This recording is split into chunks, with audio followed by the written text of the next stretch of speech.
Okay, hey everyone. Excited to kind of kick things off here. I've had an idea I've sort of been obsessed with over the last several months, bugging scientific friends of mine kind of around this thing. Title of my talk is Belief Dynamics. I thought I wanted to call it Cryptoeconophysics, but I think this is better, more accurate to the content.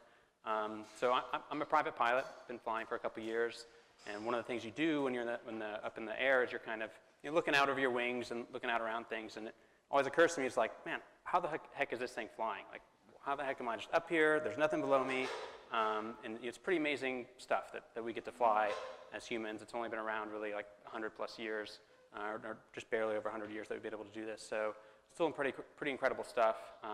And then over the meantime, I've been also a co-founder of a cryptocurrency-related startup. So I've been around for this kind of rise and growth of Bitcoin and cryptocurrencies, and the same kind of thought occurs to me there. It's like, how in the heck is this stuff just rising up like this? What's sort of going on? What are the dynamics at play that lets something like Bitcoin emerge out of thin air almost? So as I was sort of reading and studying aerodynamics in flight, I kind of found there's a lot of a strong analogy being made perhaps between the dynamics of flight and the dynamics of something like crypto coming to be. So that's really the analogy I want to talk about. I want to talk about the idea of kind of lift as a physical process, and the analogy between that and the success or growth of ideas and memes. I'm going to talk about that. I'm first going to go through kind of fluid flows, how they work. I'm going to talk about principles of aerodynamics and how some things are designed. And hopefully we'll have some implications and things that we can learn from that. So this is a really simple model of a fluid flow. You have an object within a stream. Something interesting about fluids is that they can you can treat it the same way as if you have a stable object and a moving fluid around it, or a moving object through a stable fluid. The dynamics around the fluid are just the same. So, and then the other kind of next really important thing about the fluid flows that I found fascinating kind of researching it is there's something called the Reynolds number. It's kind of all over fluid dynamics, and it's a really strong analogy here that I think can be made to society. Basically, a Reynolds number is, at the highest level, it's the energy content, so how much energy you have over the resistance of the medium here within. And kind of a more physical, grounded version of that is inertial forces over viscous forces, which might be speed times length over the kinematic viscosity. So that's your Reynolds number in a nutshell.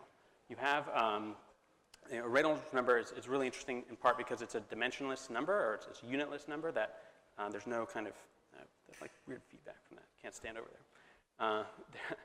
It's a dimension.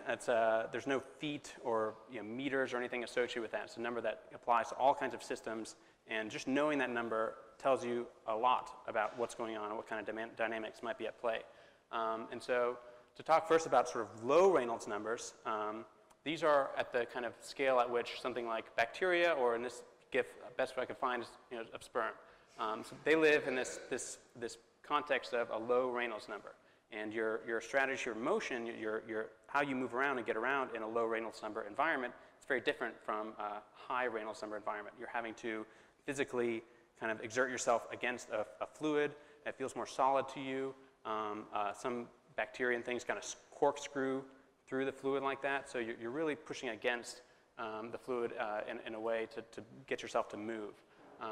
And so this gets you a low Reynolds number because you have you're a small organism, you don't have much energy, but you're in something like water, which to us, at our scale, we can just brush through water. It's fine because we're big, but if we were smaller, we would be facing a low Reynolds number in water.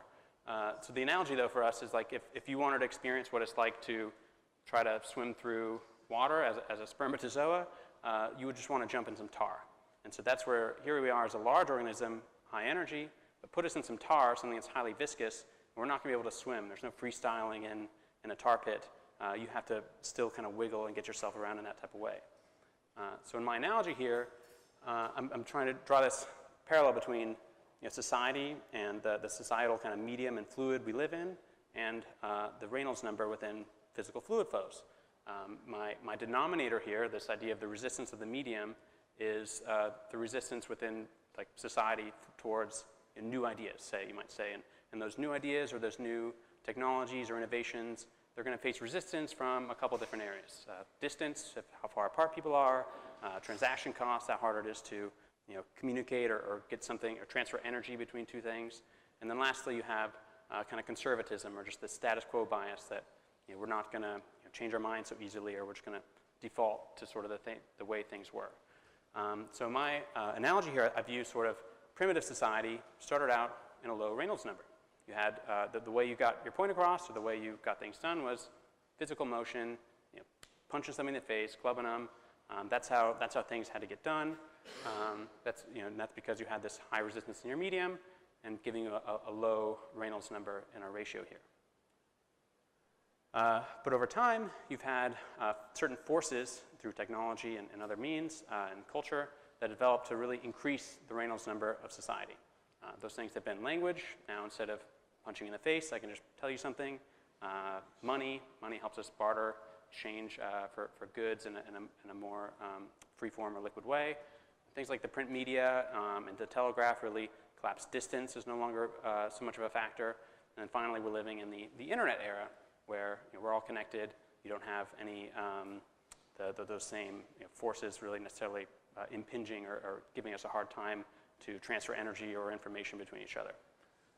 So lower resistance has increased our Reynolds number, and as we one thing I'll point out is you never have really that status quo or conservatism go away. That's kind of almost always this interesting cycling, factor within human psychology of how resistant or open people are to new ideas. And so there's always some baseline level of viscosity towards new things coming about. But what happens in higher Reynolds numbers is you start to develop more interesting flows. Instead of just this static thing of oil we're sort of moving against, is you start to develop things like turbulence, these cool, a lot of fun pictures I looked at researching this project, but you start to get more fancier flows, and it's just a different environment to try to operate in. That same wiggling that you saw the bacteria or sperm do, that's just not going to apply. This starts to be the realm of airfoils and other different fluid properties that are relevant to whatever you're trying to do. So this kind of illustrates that. This is just a summary of the sort of scales within the Reynolds number that different organisms operate at. Again, being a unitless number, there's no units that you just get to see. If you know you're operating at 300,000 of a Reynolds number, you're just about at the scale of a kind of a dragonfly in air. And it's always defined by your medium. And so that's like the scale of nature and where various organisms live in a Reynolds number type scale. And I put an airplane up there just so you can kind of see, because I will get to airfoils and airplanes, that airplane moves much faster than many of these things. It's sort of off the scale, but it still operates at a Reynolds number of about in the tens of millions. And that's just something you can kind of know. So somebody's getting abducted. Not funny.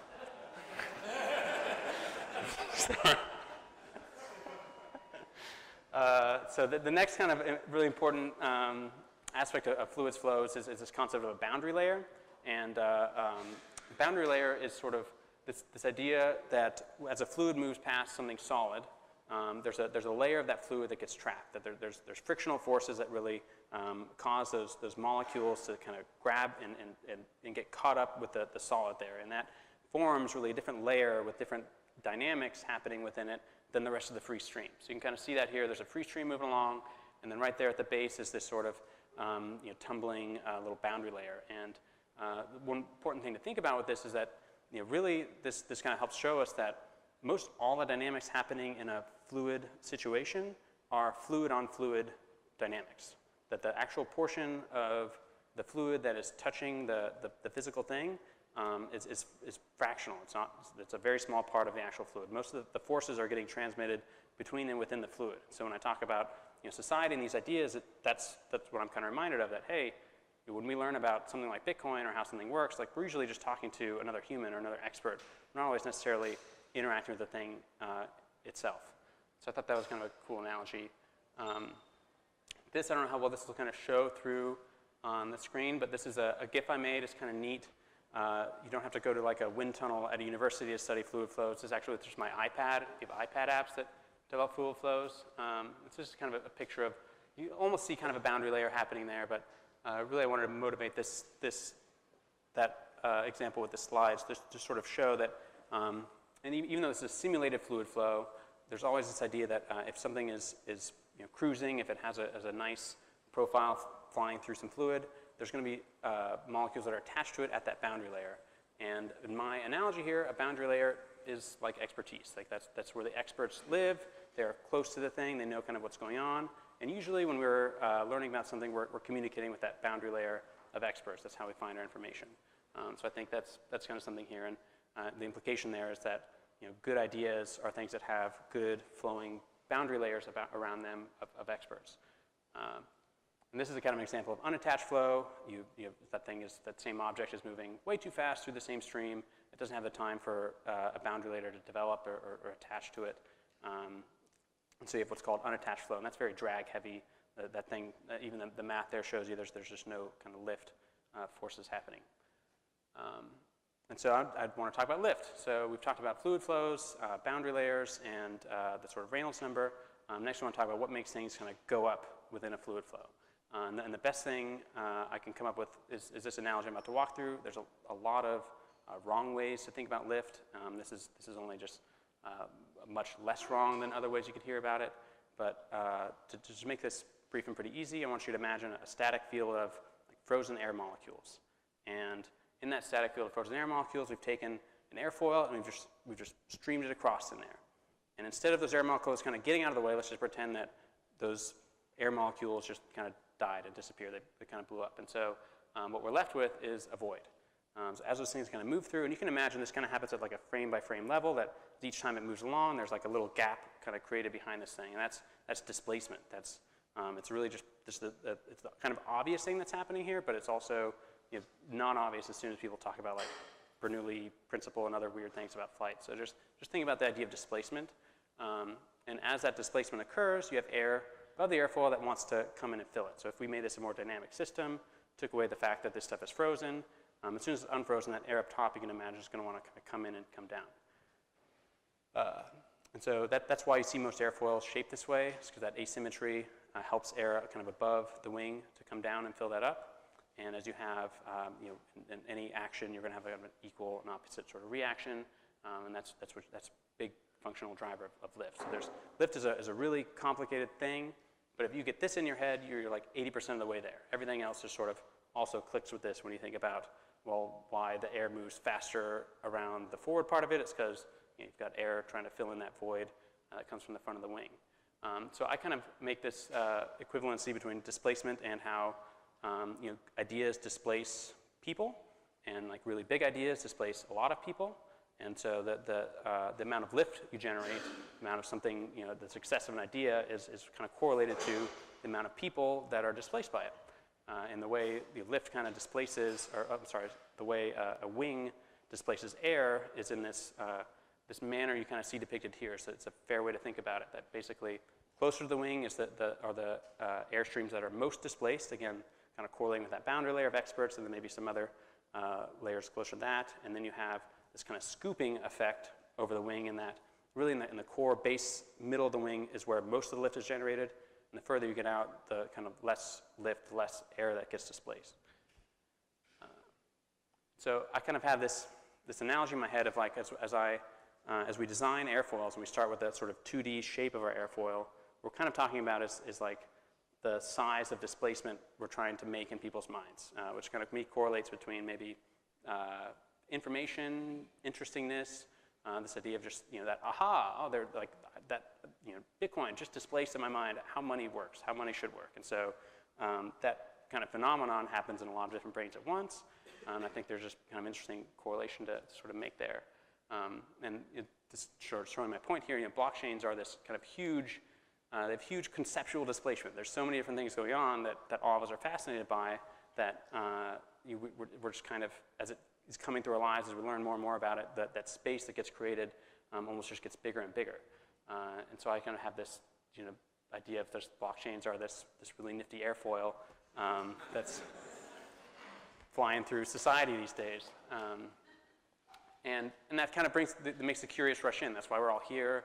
If you're at the forefront of something, you're getting impacted by this blockchain thing, you're like, oh, holy shit, I got to learn more about that thing. And so we're building this boundary layer. We're building that kind of rush in to fill the displacement, the curiosity that we have. So a couple other cool graphics. Again, really fun to source graphics for this thing. Back to the idea that most of that lift is generated in the middle of your wing.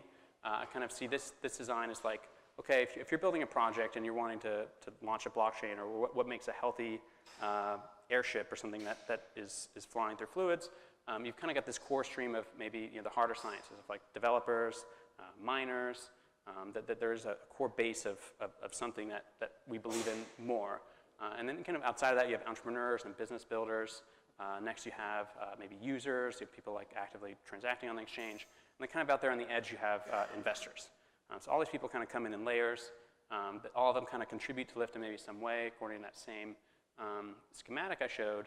But they also kind of contribute in different proportions, and some are maybe more important than others.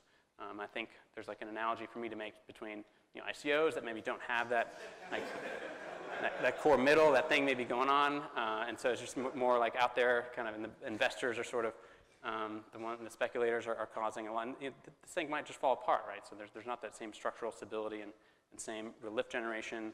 Also, if you're a glider, you're not you're kind of dependent on the winds that are out there. You're not necessarily able to self-power and get around. So it's kind of one analogy there.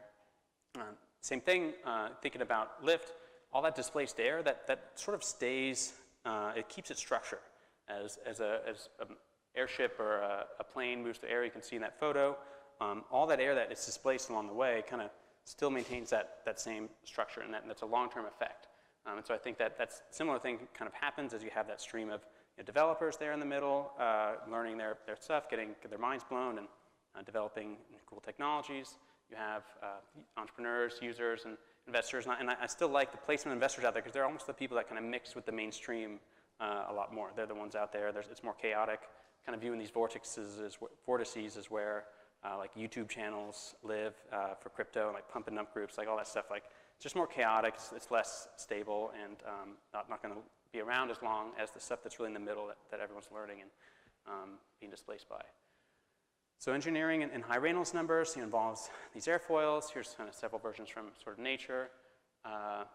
My sort of analogy for Bitcoin and how it happened is, Satoshi sort of started this thing out as a glider out into the world. He launched it in the crypto mailing list, which is luckily a nice receptive area. There's been a mixture of positive and negative views sort of cycle around this thing as people are really trying to figure it out. You also have some, I think, updrafts coming from things like the 2008 financial crisis, or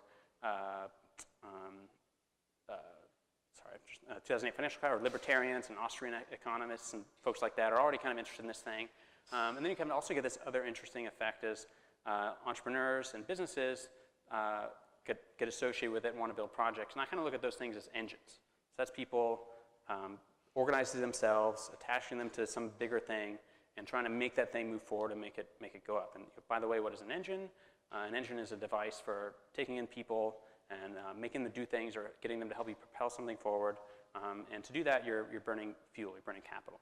That's kind of, I think, also part of the analogy. So this is kind of my visualization of, you've got like the Bitcoin bomber and like Ethereum and these other kind of projects sort of floating around. And I think this idea of a flying wing is apt, or one of the better visuals for these kinds of projects as they're, you can just imagine the kind of increasing layers as the project gets built out more and more. You can imagine them wanting to stuff more things in it. You can maybe imagine more engines getting stacked onto these kinds of things. So that I thought, like, this is good visual for it maybe. So starting to wrap up, I mean, as I've thought about this, there's a couple different ways you try to launch projects, or that you would, there are a couple different higher order metaphors perhaps to kind of get launch ideas or prop ideas up. You've got a rocket. So a rocket is something that can go anywhere necessarily. It's like not directionally limited. It's also got a lot of drag. It's not something that uses the fluid forces to help itself. It's just kind of creates a big vacuum, that same unattached flow behind it. It's I can't really see my CPU notes, but So it's more like propaganda, though. Basically, a rocket is just something that you can just point in some direction. You're not leveraging the environment to get your energy. You also have this paradox of the further you want to go, the more fuel you need, and therefore the more you're going to weigh, so then the harder it is to get there. So you have a lot of issues like that. And on the other side, you have a glider. Kind of cover that a little with the ICOs and this idea of you're kind of at the behest of the winds around you. And then in the middle, you've got a plane or something that has some engines on board. You can go where you want a bit more. You also have these different means of propulsion. I kind of look at maybe ICOs are like a new type of rocket engine. As you could take on a bunch of capital and really shoot wherever you want to go. Again, you have all those other trade-offs of like it's high drag, it's more weight. You watch all these projects that raise tens of millions of dollars, but take forever to get off the ground. So I think that's something there. Different means of propulsion have all come around over time. And I think you kind of also have these hybrid models as an idea. Like I look at, if at the bottom row here are sort of the combination of two above them. On the left is something called a Dream Chaser. It's a shuttle. It's meant to be launched into space and then meant to be able to kind of come down back into an atmosphere and land, or at least have some lift inside that atmosphere. So this for me is blockchains like EOS. Like here it is, raise a bunch of money, goes out into space. It's getting designed and built in a vacuum, and it's got to be able to survive re-entry, kind of a thing. And so there's some real principles there at work it has to think about in terms of how it's going to manage that and be okay. And then again, I kind of already covered my flying wing analogy, but I think that's more of these other projects like a Bitcoin and Ethereum that are sort of already launched in the air, already in there, and just kind of being built and growing while they're cruising through the atmosphere. So just some kind of trade-offs to think about that come from aerodynamics. Any engineering discipline is always a matter of balancing various different trade-offs. Fuel that helps you generate thrust. It's really important. It's that capital, but as soon as you have it on board, it costs you weight. If you have fuel on board, you can't. As a pilot, like the more fuel I have on board, the less people I can take, the less passengers I can take. So it's something to always be aware of. And if fuel is our capital here, I think that's right.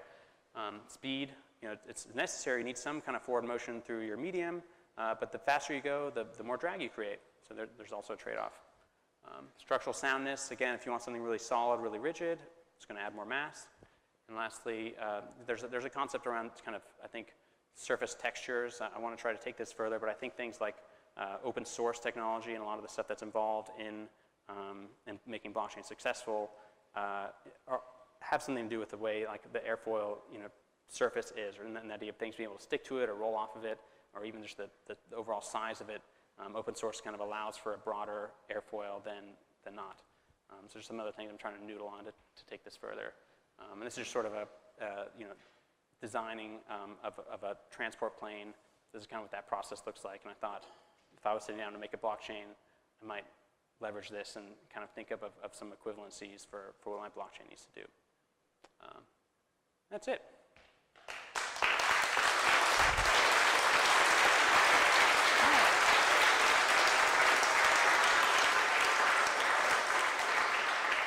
Any questions, comments, ideas, things I'm wrong about? Sir? So what do you think gravity is? What I think gravity is? Yeah. I think death almost, like the suction, like that something hits the ground, it dies kind of idea, and we're all ideas are trying to, face that, or extinction maybe, draw towards extinction. I got a comment. This is taking me back to grad school, and aerodynamics was not one of the strong subjects, but one of the things I remember was a design principle you follow is to try and delay the flow separation as much as possible, because the earlier it separates, the more inefficient and you get vortex shedding. So I was trying to think, as we were putting up the vortex shedding pictures, what that maps to, and it struck me that you've got all these sort of strong tribes around individual cryptos. So you've got Bitcoin maximalists and Ethereum maximalists. Each of them sounds like you've got like a bit of flow separation, and then it reattaches, and each produces a vortex, and each produces a tribe. Yes. Think of that analogy. Yeah, I've thought a lot along those lines, especially when you have like a flow separation around a stall, and you have things like the Bitcoin Cash fork. So it's like so you have almost this boundary layer that of experts and whatnot who got sick of things and then started their own kind of flow stream, perhaps.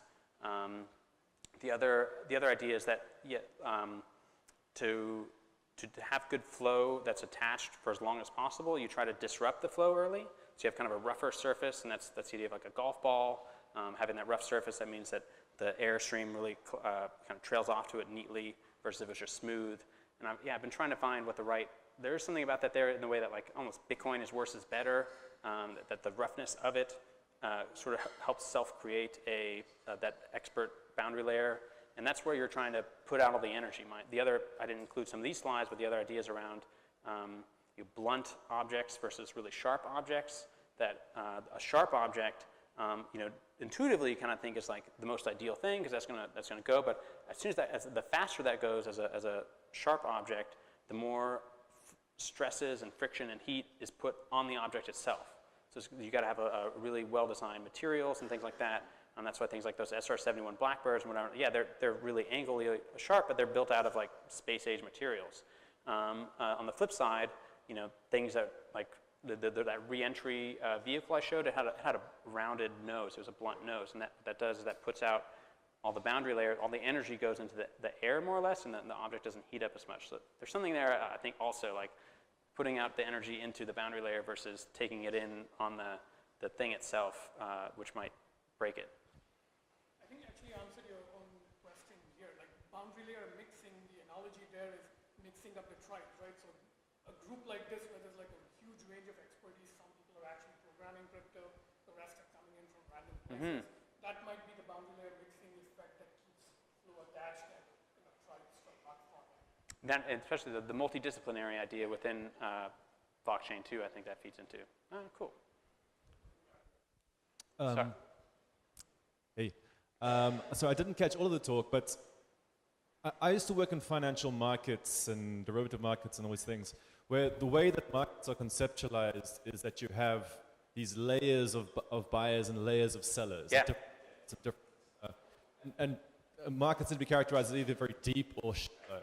In a very shallow market where you can have a market price, but it can be very superficial because there's only a very thin layer of buyers or very thin layer of sellers. And in those types of markets, which are sometimes called liquid markets, you can have these big jumps in price and big drops because as people are buying, they cut through all the sell orders, and as people are selling, they cut through all the buy orders, and the prices just jump all over the place.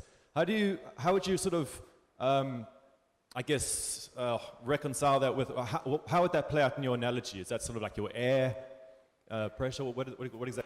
Yeah, I went down that path a lot, especially where early on, like looking at kind of econophysics and what are the analogies, what are people trying to do and say when they do that, and turbulence is kind of the big connection and meeting point, and that what happens in turbulence and these vortices is you have this very kind of fractal-like effect where you have the idea is energy transfer. You're taking a large amount of energy at a large scale, and you're successfully diminishing it into smaller and smaller scales. And what's happening is as those get into smaller scales, where the energy is kind of going out into the fluid through viscosity, through the frictional effects. And so that turbulence is kind of a process of taking a huge amount of energy and getting rid of it into the fluid. But you can't just do that in one step. You kind of have to do that through this kind of wind down. And I think in financial markets, a lot of the similarity there is like pension funds or like really big pools of capital going out and then making large purchases or having big effects on the market that the successfully smaller players, the smaller institutions, all the way down to retail investors.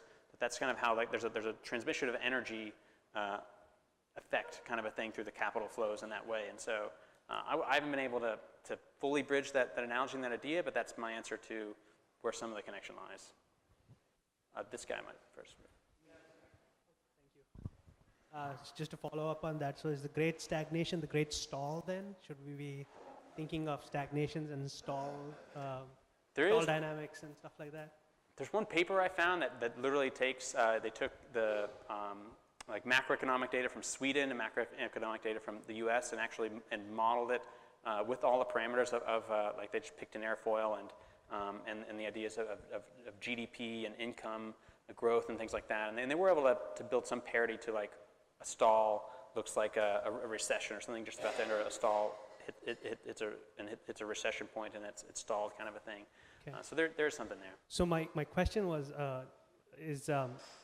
this might be a little meta, but the idea of flight itself, what were the structural dynamics behind, the Orwell brothers being able to crack flight as a symptom of these flight dynamics, of how ideas were being generated around flight? Because, I mean, with flight, you're achieving some kind of glory state, right? Mm-hmm. Which is getting up in the air and actually flying, which has been tried by since the times of Leonardo da Vinci. And there is a very clear goal to attain with flight.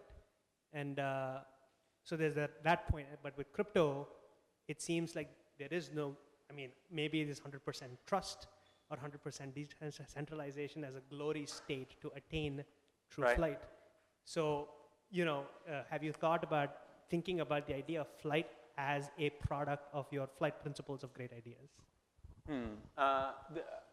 The way I think I'll answer that, which I think addresses it, is just that, part of my first inspiration was that, like, Bitcoin, the existence of Bitcoin and the launching of it was like, the first human-powered flight equivalent. It was like the instance of Wright brothers at Kitty Hawk, that everybody said, oh my God, holy crap, this is possible. And there is a whole narrative there as to how engineers and aeronautics people were treated by like scientists throughout all the years. The scientists would study fluid flows and think what they're doing is nifty, and they think all those people that are trying to fly are just crazies. They're nuts. No, humans aren't going to fly. What do you mean? And then, but doggedly, people like the Wright brothers and whatnot would just keep trying these things out. They still have this idea of advancing the practice of aeronautics, and they succeeded. And then as soon as they succeeded, all the academics and scientists were like, oh, holy shit, well, let's get on that. And then you saw a lot of like more collaboration. But it was this real interesting way of like practitioners and engineers kind of leading and making that leap in a way that the academia just couldn't see. They didn't believe was possible. Do you think there's also an analogy to formation flight, where you have different bombers? You had that picture earlier where the different bombers like generate thrust up and others like fly in their tail, so to speak. Exactly, yeah. But there's also another component, like we don't have a kind of an adversarial thing here going on. So do you think there's war happening between those planes as well, or is it just like formation flying?